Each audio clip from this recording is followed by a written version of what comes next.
we can start. This is a first.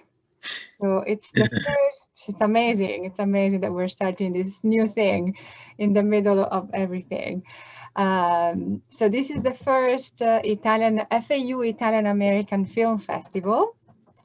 And in time of COVID, there have been many firsts, and we're learning to do new things. We are trying to change our habits for the best, and learning things that we would have never learned in another moment. So this is the first Florida Atlantic University Italian American Film Festival, and the first one in the country to be organized by students, which I'm very proud of. My name is Professor Ilaria Serra, and I teach Italian and Comparative Studies at Florida Atlantic University. And I see there's my colleague Emanuele Pettener, if you want to say hello, Emanuele. And I don't see many people, so don't get upset if I don't call. I can see everybody. But this project started as a final project for our graduate student in the class of Italian American cinema that we're just finishing now. It was taught this fall. In this class, we watched many important movies by Italian American authors on Italian American themes. Italian Americans are a very big presence on screen, and so it's very important for us to learn about them and to discuss them. They give us enough material for a whole class and maybe 3 or 5 classes. I would like to recognize, if they're here, some of the students in our class. Well, Odra, first of all, and David.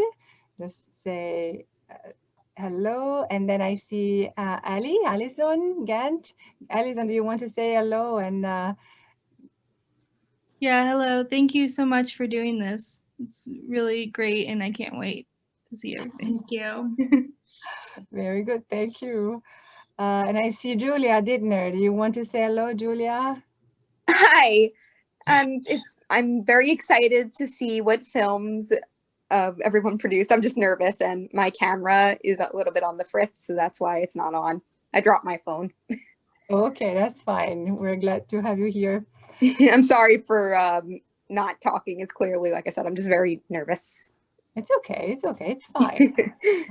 It's all new for everyone here, so don't worry.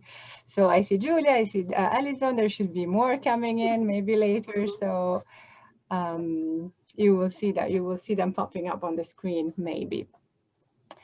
So it is perfect to end a class on Italian American cinema with the newest production of Italian American authors on Italian American themes and stories. And while I was doing research, we came across this incredible new initiative, which is the Russo Brothers Italian America Film Forum. And I would like to share the picture here that you can all see, I think, of the Italian American NIAF, the National Italian American Foundation, where Anthony Russo and Joe Russo spoke recently. And here you can see also some information about the prize.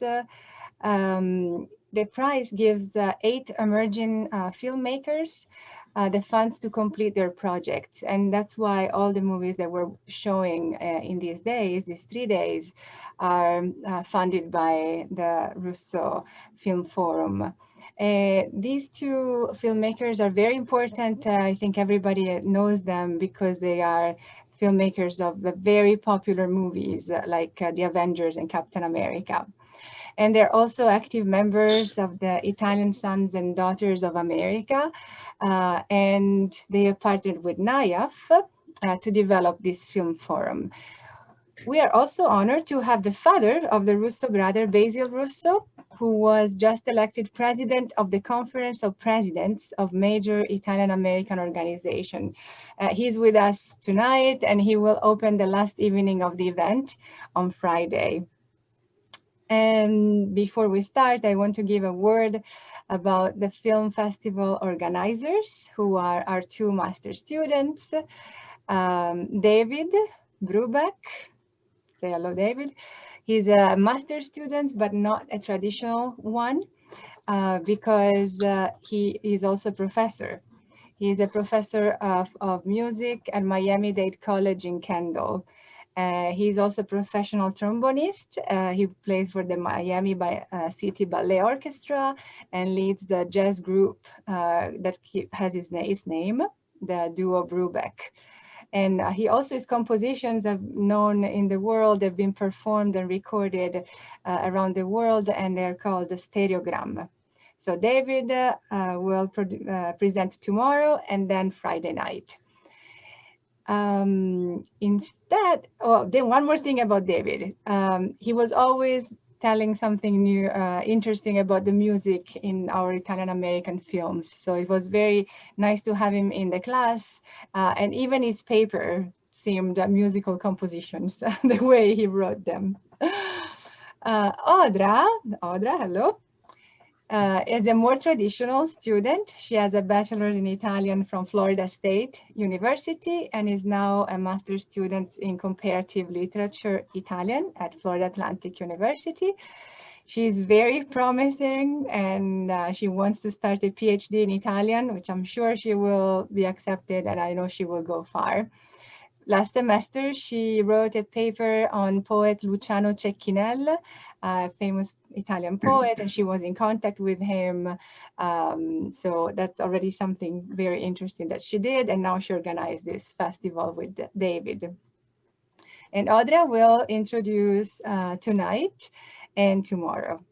So Odra, I think I can give you the word and then I'll help you with the presentation of Anton Evangelista that I see there. And first we have the greetings of NIAF. Thank you, Dr. Serra. Good evening, everyone. I'm very glad to see you all here. Like Dr. Serra said, this is a first for all of us, but I'm actually really excited to do this. And it was a great, wonderful class. We learned so much, and there's just so much to explore when it comes to the Italian-American background. So before moving on with Anton's screening, I did want to say a couple of words from Gabriela Miletti, who unfortunately couldn't make it tonight, but she did give us some words that she wanted me to read. She is the Director of Special Programs at the National Italian American Foundation. NIAF is a membership-based, nonpartisan and nonprofit organization. Founded in 1975, NIAF's mission is to preserve the Italian-American heritage and culture, promote and inspire a positive image and legacy of Italian Americans, and strengthen and empower ties between the United States and Italy. Amongst the many educational programs NIAF has to offer to students, I have the honor of overseeing the Russo Brothers Italian-American Film Forum, a grant program that provides an incredible opportunity for inspired and creative artists to craft films that explore the Italian-American experience. Through the generous support of NIAF and the Italian Sons and Daughters of America, Joe and Anthony Russo invite filmmakers to explore the present, past, and future of this unique and important cultural expression and identity. Each year, a select number of applicants are awarded an $8,000 grant that serves as a production budget for the story they'd like to develop and create for the screen. Documentary, narrative, fiction, and nonfiction are all acceptable formats. There are a few rules to the content of the film, only that it illuminates some aspect of the Italian-American experience. Tonight, we will view the co-winner of the 2018 edition, Il Signor Jackson, by filmmaker Anton Evangelista, that chronicles the life and contributions of a remarkable African-American with an Italian spirit. This film was extremely well received both nationally and internationally. Now, let's have a look. So Anton, if you want to say some greetings before we screen your film. Yes, of course. First of all, I want to thank everyone who joined us tonight for this event. Congratulations to Odra, Dorante, David Brubeck, Gabriella, of course, who's not with us, and especially Dr. Ilaria Serra, NIAF, the Italian Sons and Daughters of America, and to all the students, at the university. I hope that this film helps you in some way in your studies and learning about this beautiful culture and this beautiful language. I hope it helps you and serves in some way. So I'm honored to be here tonight. It's my first time having a Zoom screening film festival, so it's a first for me. So, but I'm thrilled to be here, and thank you. Thank you. Now, Dr. Sarah, we ready? Okay, yes. So we'll tell you how it works now. We have the greetings from Anton. Thank you. Welcome. I see also another of our filmmakers, Andrea Cordaro, who will present tomorrow. And these are the people I can see now in the screen. Now we will share and stream Il Signor Jackson, but the movie is also available on Vimeo. So I will put the link in the chat. Just in case some people or we get disconnected, I will write it to everybody. You can find it there. Yeah, this is the time when we have to clap. The people that are on screen. The New Film Festival, virtual clap.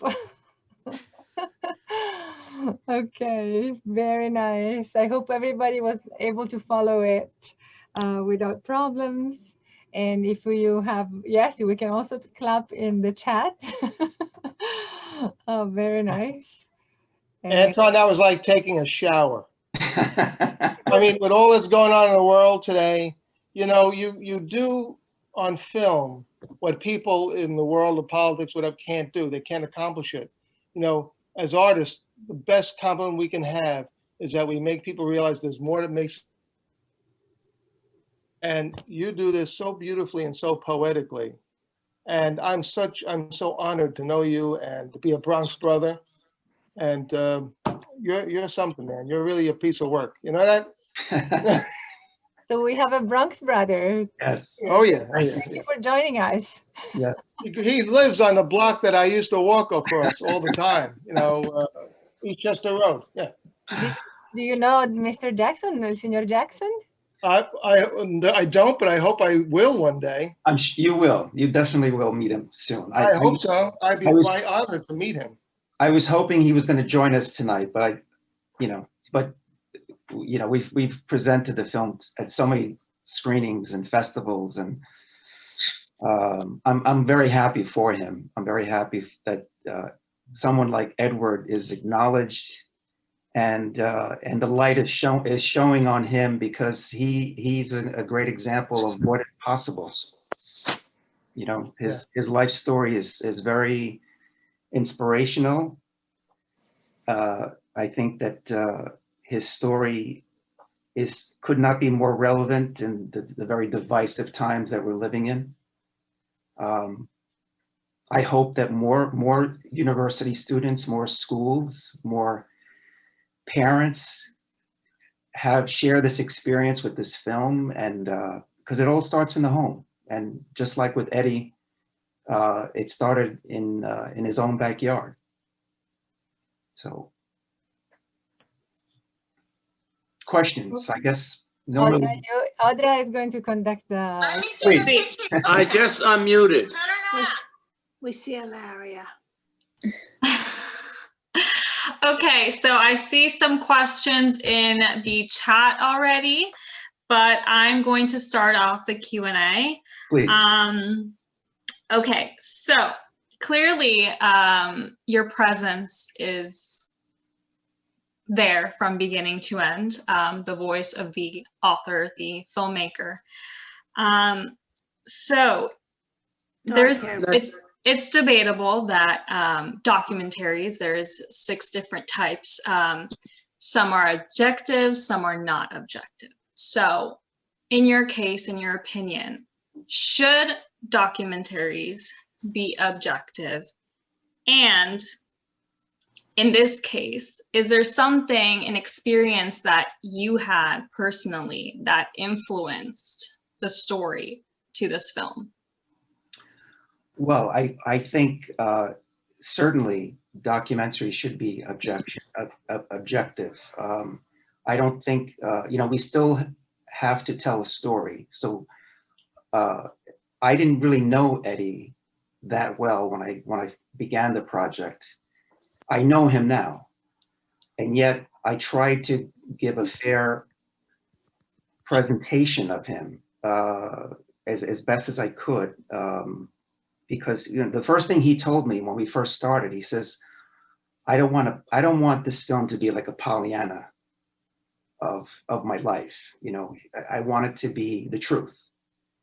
And I promised him, I said, I promise you that I will be respectful. Hey, Dad, I got you on mute. Listen, you're there. Oh. Hello? You're on it, Dad. Somebody? Ilaria, can you mute them? George Mazzei. Okay. Okay, Sorry, I did. He's our special guest later, so he's getting ready to. Okay, no problem. But yeah, so anyway, so I promised him that I would portray an honest story, objective story about who he was and what he meant to the Italian community, because this is a person that is very highly loved and respected in so many different communities. And then when I went to Italy to film the Italian portion, there was a whole other audience, a mecca of people that I met through him that had the same love for him. And so he really is un uomo di due mondi, as I am. That's one of the things that, to answer your question, there were parts of him that I recognized in myself, because we both moved to this Italian enclave at a very young age. We were both 4 years old. He came from Harlem, as I say in the film. He came from Harlem. I came from Matera, Italy, where I was born. And so we were embraced by this new world. So when I met him, I got him. I got what he was about. And so that helped me to tell his story as someone who's kind of like an outsider, but who became a part of this new world. As I was with my family. I was an immigrant who became Americanized. So there are some parallels between Eddie and myself. I wondered if I might ask, this seems like the appropriate moment. Did you have an American family that you felt adopted you like Signor Jackson was adopted? There were so many people. Growing up, there were so many families, friends who, like I also had Jewish friends and African-American friends. And, I went to the High School of Art and Design in Manhattan, so that experience opened up a whole new world for me. So I met all kinds of kids and so, but yeah, I can honestly say that I was embraced, and I embraced them, of course. My family embraced them. Thank you for your response. First, I'm going to read some of the questions that are in the chat, and then we can take hands. So the other fellow filmmaker, Andrea Cordaro, asks, how did going on the journey of making this film inform your own relationship with your Italian-American culture? Oh, it immensely. I mean, it just broadened it even more. The one thing I want to say is, like in my family, I had the best of both worlds growing up, because at home, we only spoke Italian. And myself being the youngest in my family, I would have lost the language if it wasn't for my father. I made a film on my father called Umberto E, which I hope to share with you one day. Anyone who knows me, who has seen the film, will understand the importance of maintaining our Italianness at home versus the outside world, So I really was raised with both worlds equally. So yeah, I mean, going to Italy and making this film, I mean, I had never been to Perugia before. So just going to Perugia was a whole new experience for me. And you know, that beautiful Etruscan landscape, those rolling hills, and it was wonderful. And then going there with Eddie, who's an American, you know, he's not Italian, but so I kind of experienced it in twofold, you know, myself and this other Bronx guy, you know, going to Perugia. I mean, it's incredible. That's great. Yeah, I imagine it was an incredible feeling for the both of you. Next question from Jason. How did you get all the great archival footage of the kids playing and the mothers on the porches and etc.? You know, that's all, what's the word? Public domain. It's all public domain footage. And it was important to, it's become part of my style, like all my films, I have to illustrate. I'm an illustrator, I'm an artist. I mean, I can actually draw. So, you know, so much of film is about visual more than for any film students, you know, out there. Everything is about images. So I needed to enhance what I was saying by the visuals. So I needed to show, you know, some images that kind of reflect and illustrate Eddie's story. So, but all that footage is available. You know, so the real challenge is finding it. You know, finding the right images to tell that, you know, to illustrate the story. Exactly. Heidi, a fellow student, an Italian student, asks, how did you come across Signor Jackson? Well, I would run into him at different cultural events, you know, and whenever I saw him, I would speak to him only in Italian. And it wasn't until one day, I don't know when or how, but I heard him speak English for the first time. And I said, oh, I said, you're American. I thought he was from Italy. I thought he was Italian. So I said, where are you from? He says, I'm from, you know, Throgs Neck in the Bronx. Throgs Neck, what? I said, I'm from the Bronx too. So it was this whole new revelation, thinking, you know, he was from Italy, and yet he lives 10 minutes from me. So that's fascinating. Yeah. It's a small world after all. Julia, which is one of our students in Dr. Sarah's class, asks, well, there's multiple parts to the question. What, if any, were some moments or interviews that had to be cut from the final project, and why were they cut? Oh, there was so much. I think let's put it this way, what I wanted to explore more, which I did, but not enough, is Eddie's relationship with his family and his father. Because, you know, he was very, it was very painful for him to go to certain places in his story. And as we got to know each other, I realized, I said, Eddie, you need to forgive your father. You know, you have to let that go, try. And he finally allowed himself, and he says it in the film, I forgave my father, because there was a lot of pain there. So I wanted to explore more of that. I think there were so many other interviews. I mean, stuff about his college days and his experiences in Italy. But I think what I left in the film was enough. But I think just trying to answer your question, I wanted to explore, but I think I accomplished it to some small degree, which I thought was very important. I thought you were there, so hold on.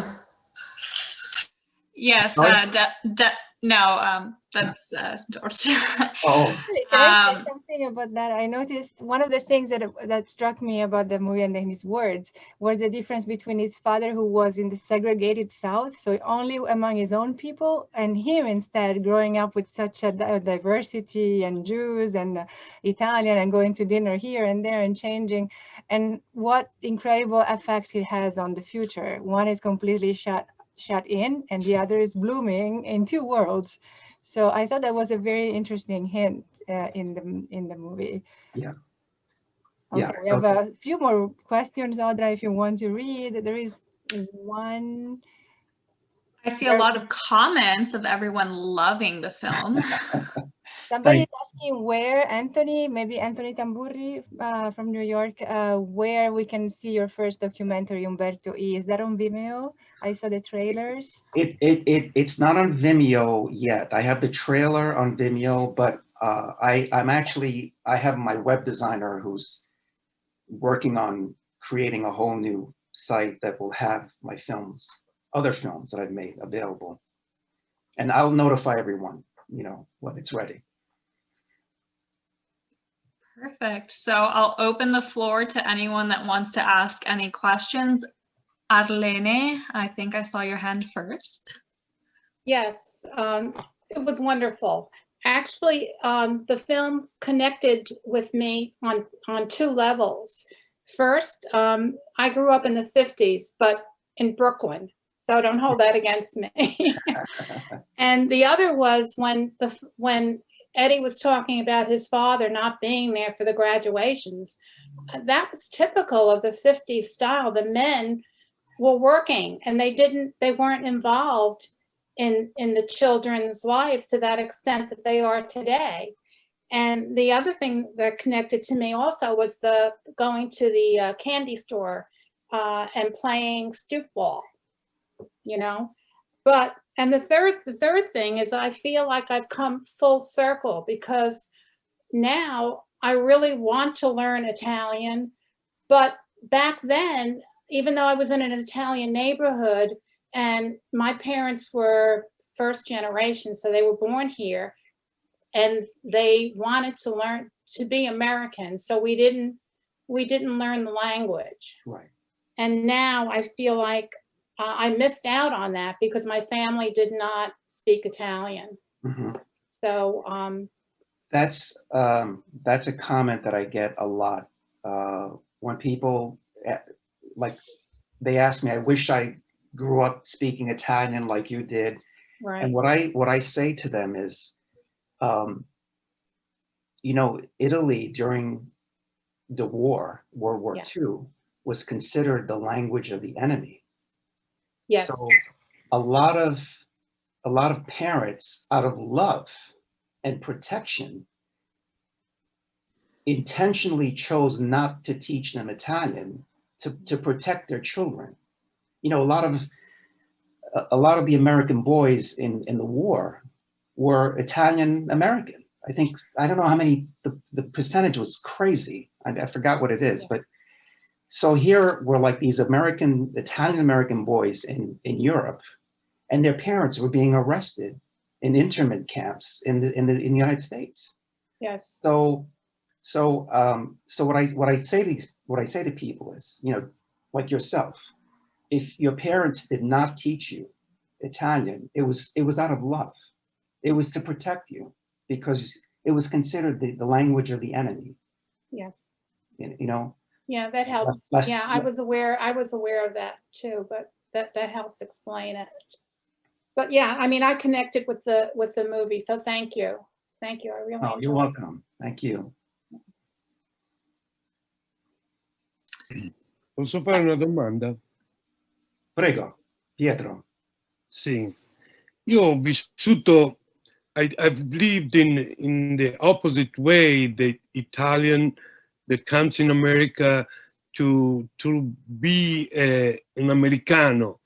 How did you live as an Italo-American going in Italy and having that feeling of being Italian in the friendship, in the family, with the people?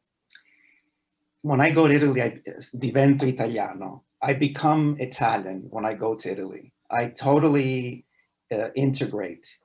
That's a whole other movie, Pietro, that I'm working on. It's another project because the story, my family stories it's different from most immigrant stories. You know, my father was a policeman in Italy. My mother was a housewife. We didn't come here because of hardship. We came here out of love. I mean, it's a beautiful story, not because it's my family, but I think it merits to be told. But to answer your question, you know, it's for me personally, I feel alive. I feel connected in a way that sometimes, you know, here we're kind of caught up in the whole career and work, and in Italy, it's all about senses and sensuality and food and color and the sun and, you know, il mare, the ocean, you know, it's just, it balances me out. When I go there, it balances me out. So,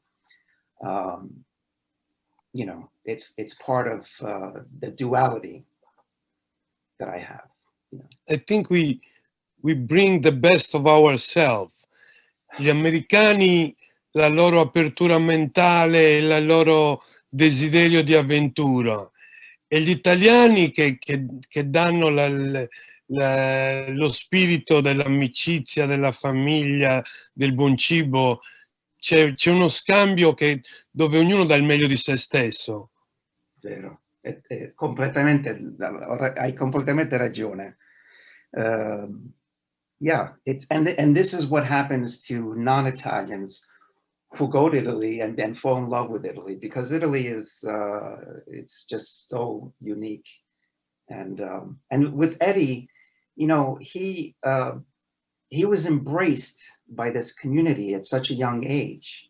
I mean, he was not, you know, I always give credit to the mothers in that neighborhood who took Eddie under their loving arms as one of their own and taught him this beautiful language and this beautiful culture.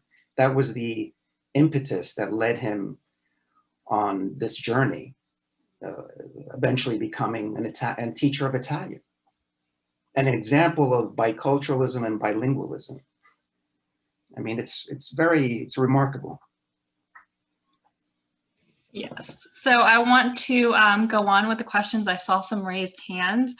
Domenica, I'll go with you, but first I wanted to read your comment because I did see your comment. As a native of Yonkers and having studied at the University of Perugia 3 summers of undergrad, the film elicited so many emotions. From a pedagogical perspective, in this time of limited live study abroad experiences, this film is a valuable resource to teach cross-cultural competency to our students in our remote learning environment. I loved it. Thank you so much for sharing, Il Signor Jackson. So, Domenica. Domenica, thank you. Thank you so much. Thank you. Especially another aspect of this is that in my class I teach at a community college, we often have Black Italians, and they're learning Italian because it is part of their ancestry, and they don't look like so many of our other students. So it's really nice to fill that void, fill that gap as well. So just thank you on so many levels. And in the background, I have Corso Vannucci in Perugia decorated for Christmas. This is a part of my heart. Yes. Thank you. I think John had a question. I can't see everyone, so. Yeah, Yes. John Crisafulli. Oh, John Crisafulli. Yes, John Crisafulli here. I have to say, Anton is someone extremely special. When I saw Il Signor Jackson, I actually saw it over a year ago, and I was reintroduced to Anton's creation. And I have to say, there's so much that's so beautiful about this movie and documentary. I'm a second generation Sicilian, families from Taormina, Giardini Naxos, and I work in a predominantly Orthodox community in Lakewood, New Jersey, largest Orthodox community. And food is a passion of mine. I'm a food critic, Johnny C. the Pizza Guy, which Anton knows about. And this documentary really, it talked about the universal language of food, where Eddie ate matzo ball soup, right? He Yes. ate Italian food. Yes. And that was very powerful for me. And I personally feel, and I want to introduce this film to the Orthodox community as well, because the dealings of hate that they see and are persecuted with, it would be a very, very beautiful thing for them to see. It's healing, it's eye-opening, because as we all know, we're all born to this world as loving people in God's creation, not to hate others, but the hate is taught and learned and through life experiences. So this movie, it hits on a very, very human level, and I'm very thankful to know Anton and to have experienced this show, and I want the world to see it. And it's wonderful to see the response today on tonight's Zoom. So I want to congratulate Anton and continued future blessings. And I'm very grateful to Michael Castaldo, an award-winning Italian tenor who introduced me to Anton about 6 months ago. I just want to add, John, John is part of a group of wonderful people that I'm working with now on a brand new, well, it's not a brand new play, but it's a play called Three Egg Creams. And it's a play it's an off-Broadway play that they want to bring to everyone's home. So I was introduced by Michael Castaldo to these wonderful group of people and bringing this play. You can go to my website and learn more. Anyone who's interested, you just go to comprehensivefilms.com. I have a link to the play. Anyone who's interested in supporting us. It's a story of second chances and the courage it takes to pursue it. So thank you, John. Thank you. I think one of our students, Allison, had a question. I don't know if you still have the question. Yeah, my question was, how long were you in Italy when you filmed with him?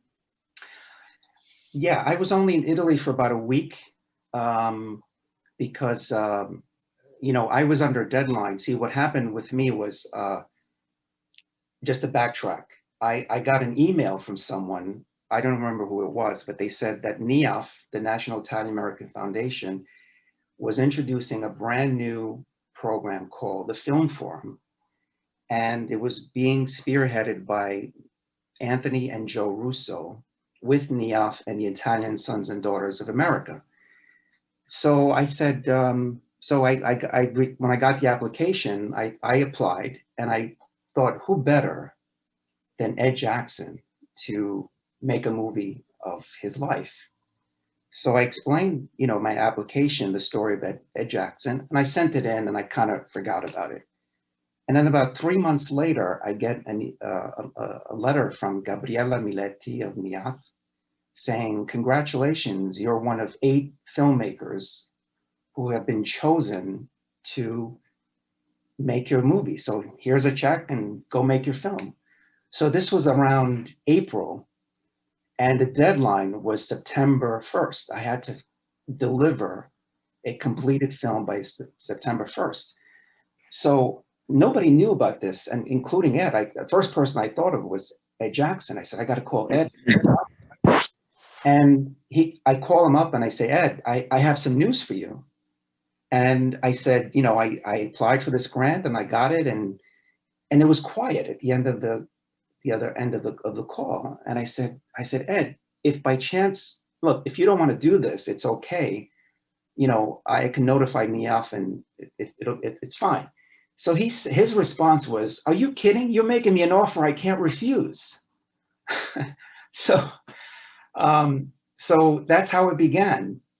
And so, we started the process, and then I filmed it, and then I finished it in time by September 1st deadline. And then, of course, we were invited to NIAF in Washington, D.C., and I ended up being a co-winner out of the 8 films, which I mean, it's just, it was an extraordinary feeling, emotion for me. And I'm indebted to Joe and Anthony Russo and Basil. I know Basil's with us tonight, and Neof and the Italian Sons and Daughters of America. Thank you. Thank you so much for this wonderful opportunity. But just to answer your question, I was only in Italy for less than a week.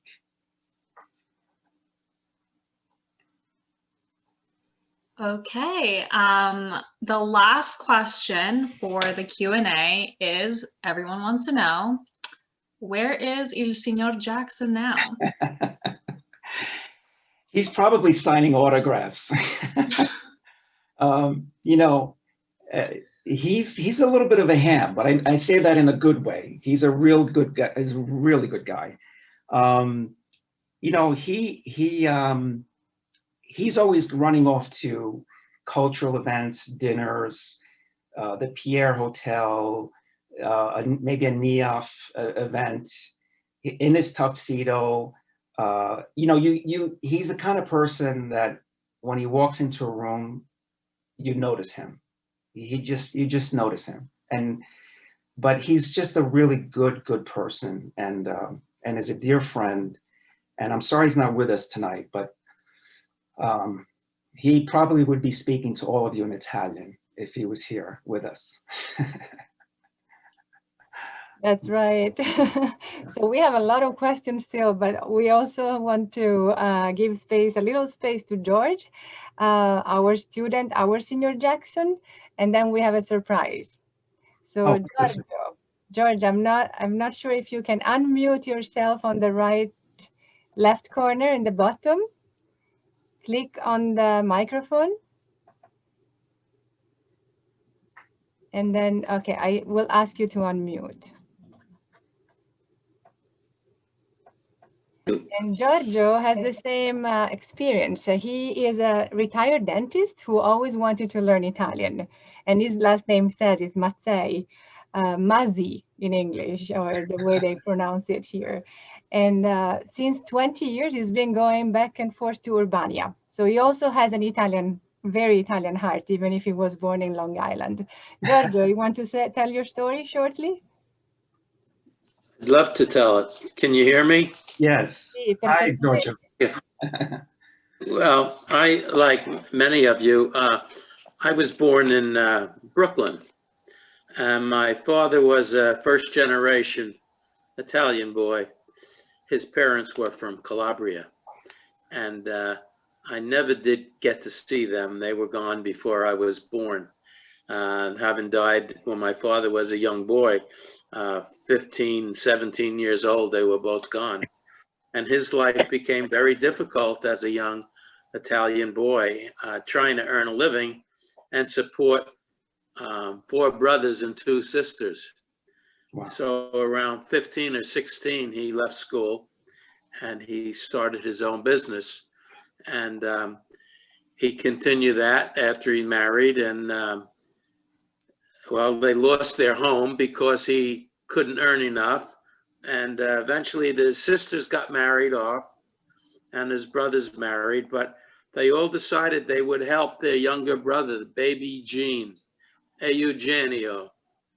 And they all sent him to St. John's, where he became an accountant. And he became successful. All the others were happy. They married, they had good kids and everything. But the Italian spirit was there. They helped each other and they persevered. People ask me why I go to Italy. I said, well, when my father was 80 years old, I said, Pop, I'm going to take you to Italy for your birthday. And he said, what am I going to go there for? I said, you can see all your cugini. He said, Giorgio, tutti I miei cugini sono morto. You know, they're all dead. I said, don't worry about it. We're going to Italy.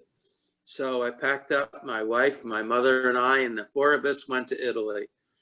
And he had not spoken Italian for years now because his sisters were gone. He spoke with them when they got together with the native language.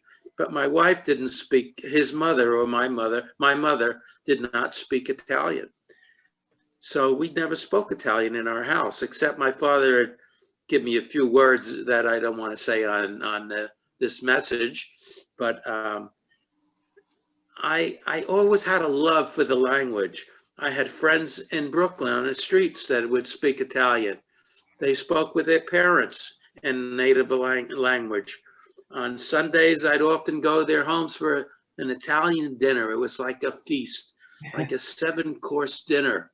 It was just incredible. And well, when my father was 80, I said, I'm going to take you to Italy and you're going to speak Italian again. So we got to Italy and we were at a restaurant and I said, Dad, speak to the waiter. I want to hear you speak Italian. He goes, leave me alone. Would you leave me alone? So I start talking to the waiter in Italian. My father looks up at me. He goes, what the hell are you trying to say? I said, well, you won't talk to him in Italian. Talk to him in Italian. So he started talking to the waiter who was from Calabria, where my grandparents were from. And he started talking. And then he looked at me and he smiled. And then he said, it's coming back. It's been back there for like 60 years and it's still coming back slowly, slowly. So from then on, I said, I have to learn this language. For that reason, when I retired, I went to Italy. My wife and I went to Italy on a tour. And where were we? We were in Capri. And what happens on September 1st, December 10th in Capri, the world goes upside down. 9/11. And 9/11 it was. Right. So we did everything we could to leave Italy. We were frightened for our children. 2 of them lived in Manhattan. One son-in-law worked in the Twin Towers, and we didn't know if he was dead or alive. Wow. We finally reached our daughter, and they were all safe. And we managed to speak to a priest we knew in Rome. He was a young man from Hoboken, New Jersey, an Irish guy. And we met him in Rome because we couldn't catch a flight. And his father, Keith, said, I'll get you a hotel. I'll see what I can to get you a flight home as soon as possible. Well, 2 or 3 days later, we were able to get on a flight home. But in the meantime, Keith took us around Rome, showed us around Rome. We went to these restaurants. And Father Keith, he's rattling off Italian like you can't believe, like a native. I said, Keith, would an Irishman like you ever learn to speak this beautiful language? He laughed and he said, I went to this little town in Le Marche, which is north central Italy, off the Adriatic. And he said, I went to a school there, the Centro Studi Italiani, where I started to attend. I've gone there every year now for 20 years, almost 20 years, taking courses there, speaking with the people, and getting to know more and more and more people. Some of them have become very dear friends of mine. And now when I go, we talk about experiences I had in Italy. In fact, Giorgio, and not only, he goes every year to Italy, and then he comes back and takes classes at FAU. And then I follow up with Ilaria And to make sure I'm doing it right. And that's when Emanuele gives me a schiaffo, right? So Giorgio doesn't know this, and this is the right moment to show the surprise that we have. So since we have our senior Jackson, Anton, we try to do the same thing you did, kind of. Okay, yes. So 2 days ago only, I asked some friends in Urbania if they wanted to send a message to Giorgio. And they did, and I'm going to share it now. Oh. And you'll be incredibly surprised because I thought it would be a very small thing, very homemade. It is homemade, but look at what they sent us. Giorgio, hold on, okay? Ciao, America. Ciao, George.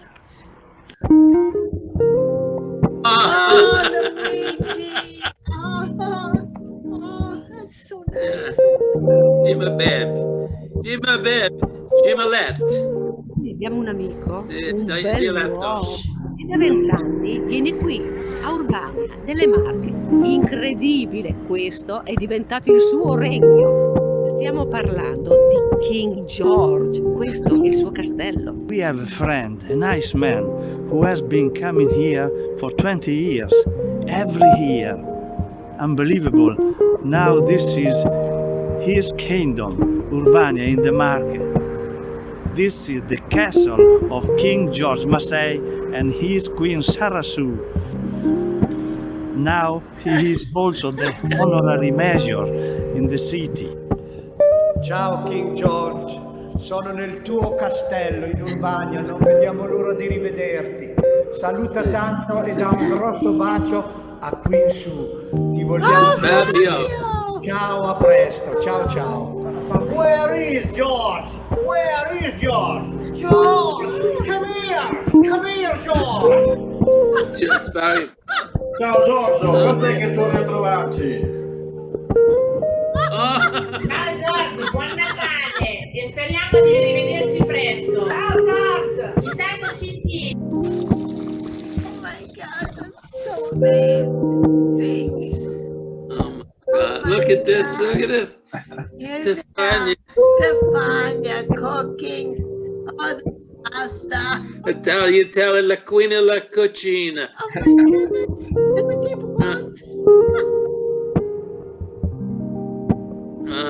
my goodness. Gio, stai pronto che tra un po' butto la pasta? This is the favorite food for King George, tagliatelle con tartufo, tagliatelle with truffle. King George. Saluti. Salute. Ciao George, ciao Su. A presto. Ciao ciao. Beautiful. Beautiful. Ti ricordi di Gino? Ciao, c'è Debra all'enoteca. Incredible. Oh, look at you. Ciao, stai bene? Gino. Oh, there you are, Gina. Ciao George, ci vediamo all'enoteca, eh? Avrete capito che George conosce tutti e che tutti sono amici di George. Quando lui arriva qui, ogni giorno è una festa. When George is here, it's like to be in vacation for us too. We spend all the time enjoy.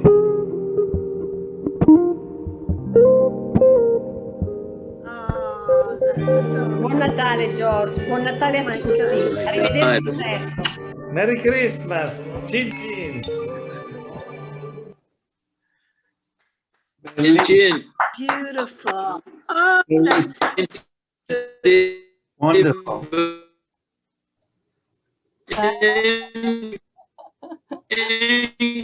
Incredibile. It's such a what a great tribute to you, George. Really, these are, you feel it. They're just, it's like a home away from home. It is. It is. I can't wait to go back. Yes. I got cheated this year with the virus. Yeah. But next year we're going to go back. I didn't tell my wife, but I think we'll go for 6 months. He is now 83 years old.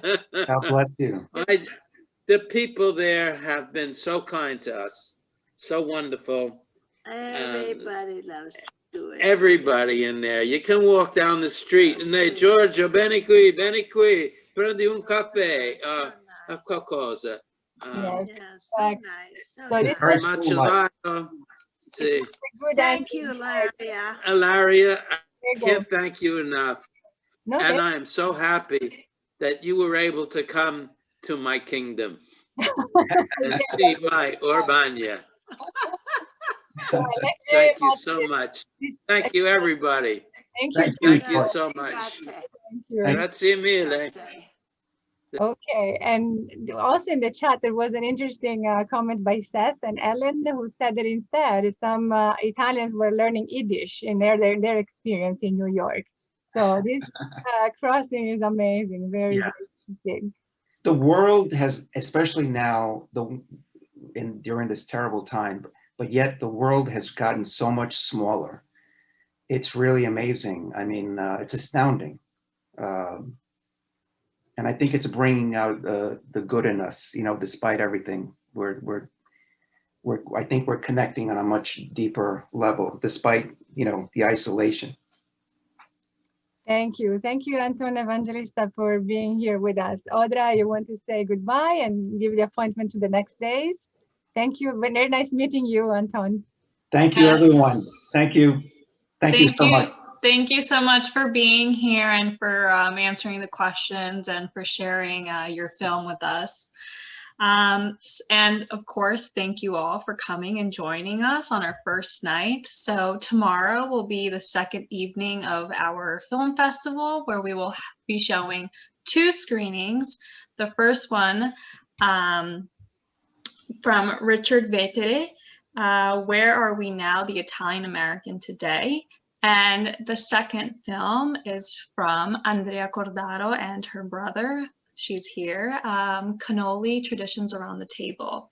We will also have the wonderful Anthony Tamburi from the John D. Calandra Italian American Institute. So I hope to see you guys all here tomorrow again for a lovely evening. And again, thank you guys so much for being here with us. Ciao. Thank you. Very good job to all. Wow. Thank you. Thank you, Anton. Bye-bye. Thank you. Good night. Tomorrow.